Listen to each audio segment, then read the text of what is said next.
Good morning and happy Friday, everyone. We're so happy that you could join us for our last reading of the summer. So for our finale, we are going to read Keeker and the Not-So-Sleepy Hollow.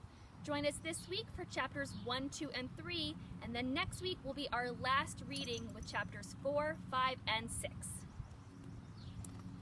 Chapter 1. This is Catherine Corey Keegan Dana, but everyone calls her Keeker. Keeker is 10 and a half.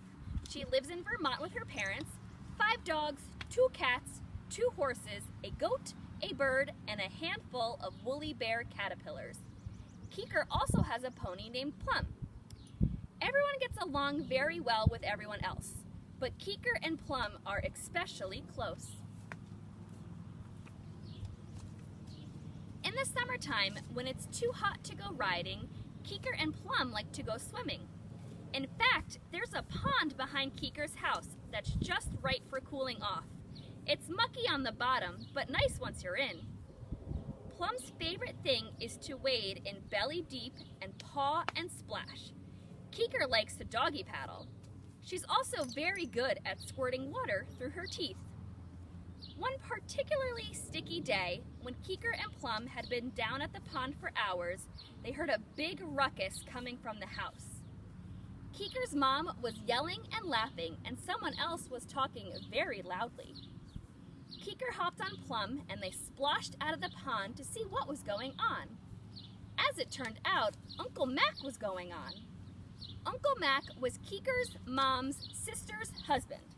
He was in Vermont for business, and he had stopped by to say hello. "Hi, Keeker," said Uncle Mac. "You're getting gigantic. It's good to see you." "I bet your kids are getting big too," said Keeker's mom to Uncle Mac. "How is everyone?" "How's Marley?" Marley was Mrs. Dana's sister. "They're great," said Uncle Mac. "In fact, that's kind of why I'm here. Marley wanted me to ask you guys if you all wanted to come for a visit this summer. There's plenty of room, even for ponies." He gave Keeker a little wink. Keeker's Uncle Mac and Aunt Marley and her cousins had just moved into a big old house. Keeker thought it would be fun to visit. Her mom did too. Keeker's mom clapped her hands. "Yes, we'd love that." "We've moved the horses to the new place," said Uncle Mac. "We probably have something Keeker could ride. Or she could bring her own pony. Like I said, plenty of room." "What? Yes!" Both Keeker and her mom clapped and hopped. Plum shuffled her feet grouchily. "Humph! Summers are for lazing around and splashing in the pond," she thought. "Why on earth would anyone want to go anywhere?" Keeker's dad looked as if he agreed with Plum. "A 5-hour drive with the horse trailer?" said Keeker's dad. "I don't know. That is one long haul." He trotted off to his woodshop looking worried. Keeker and her mom hurried after him. "It would be really fun," said Keeker's mom. "Plus, I haven't seen my sister in ages. I bet Keeker doesn't even remember what her cousins look like." That was a bit of an exaggeration. Keeker had seen her cousins 2 Christmases ago. She remembered exactly what her bossy cousin Vivi looked like, frizzy hair and braces, and Vivi's older brother Ben was kind of tall, with glasses that slid down his nose. But it seemed to convince Keeker's dad. "Oh, fine," he said with a gigantic sigh. "Road trip to New York." Chapter 2. The next couple of weeks whizzed by in a flurry of preparations. Suitcases had to be packed. The neighbor had to be called to see if she could take care of the other animals while the Danas were away. And of course, the horse trailer had to be cleaned out and made extra comfy. There was only one problem. Keeker's parents were afraid that Plum might get anxious on such a long trailer trip, riding all by herself. "We could bring Goaty," suggested Keeker. "That Goaty," thought Plum. "There is just no escaping her." It was settled. The Danas put their suitcases in the truck, loaded Plum and Goaty onto the trailer, with quite a lot of pushing and pulling and carrot dangling, and off they went, heading west towards New York State. Both Plum and Goaty had hay bags to give them something to do during the long, boring trip. Munch, munch, The hay was quite tasty. In fact, the combination of the sweet hay and the gentle swaying trailer was rather relaxing. Plum began to feel sleepy.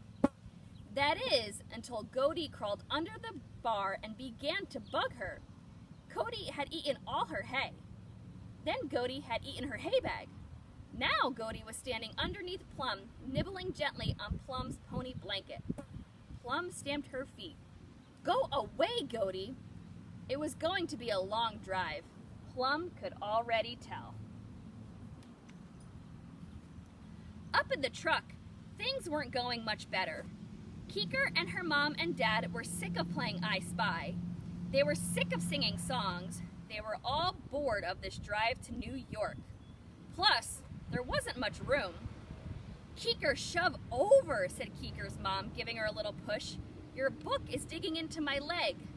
"Mom, quit it," said Keeker, giving her mom a little poke. "All right, you two," said Mr. Dana. When were they going to get there? About 9 zillion hours later. Actually, it was 4 hours and 20 minutes. They pulled into a little town filled with big trees and pretty old-fashioned houses. It seemed very peaceful. "Lovely," said Keeker's mom happily. She liked little old houses. "I think we're almost there," said Keeker's dad. He sounded pretty happy too. They turned down a narrow street, and at the end of that street was a giant pink house that looked like a madman had built it. It had shingles, it had turrets, it had gables. It was a crazy house. "What kind of weirdos live there?" laughed Keeker. Then she saw her very own Uncle Mac out on the porch waving hello. "Welcome," he yelled. Chapter 3. Uncle Mac led them back around to the house where the stables were. Even the stables had turrets. Crazy. Pretty fancy, thought Plum. It would be fun to play dress up here, thought Keeker. That door looks tasty, thought Goaty. Plum and Goaty had their own big stall to share, right next to Vivi's pony Bottle. Bottle was shiny and black. Right next to Bottle was another pony, Rocket, who was also shiny and black. They looked a lot like twins. "The ponies used to be a driving team," said Uncle Mac. "They're a matched set. Cool, right?" Or very strange and creepy, thought Plum. For once, she was glad to have Goaty around. She and Goaty stayed in one corner of their big stall so Plum could keep an eye on her weird cousins. Bottle and Rocket just dozed. They didn't seem very interested in their visitors. Inside the big kooky house, everyone was talking and laughing and saying hello. Aunt Marley made some sandwiches, and then Vivi grabbed Keeker's arm and dragged her upstairs. Vivi was like that, very bossy. "So," said Vivi as soon as they were upstairs in her room, "what do you think of this house? It's totally haunted, you know. It's over 100 years old." Yikes, thought Keeker. It looked like a haunted house. There were even creepy old paintings of funny-looking people. That night, after dinner, Keeker and Vivi went upstairs to play Mystery Sleuth.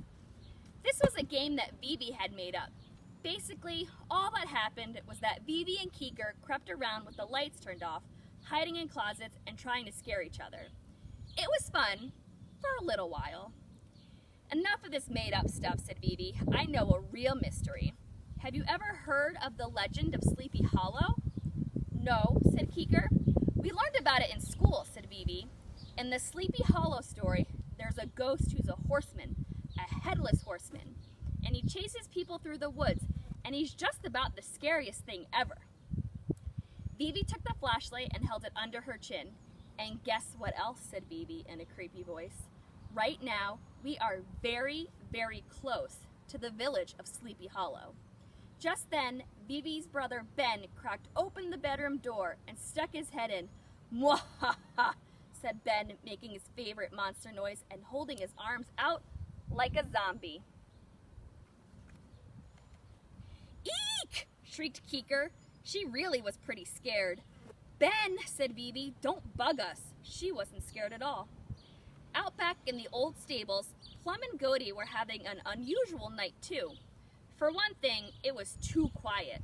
Plum was used to hearing Pansy and Rosie shuffling around, and usually Rosie would poke her nose through the slats in the stall to say hello. Bottle and Rocket didn't really shuffle though, they just stood. Quietly, Plum peeked over her stall door, and there was Bottle looking right at her. Freaky. Also, something was swooping around overhead, something with big, wide wings. That had better be a barn swallow, thought Plum nervously, but she had a sinking feeling it wasn't a barn swallow. It was a bat. Plum tried to think about things that weren't scary. Apples, groundhogs, carrots, and a blue ribbon. It helped a little. She lay down in the corner of her stall. Goaty lay down right next to her, and Plum didn't even mind. Thank you guys so much for joining us this week. We hope you have a wonderful weekend, and we'll see you next Friday as we finish out Storytime on the Farm.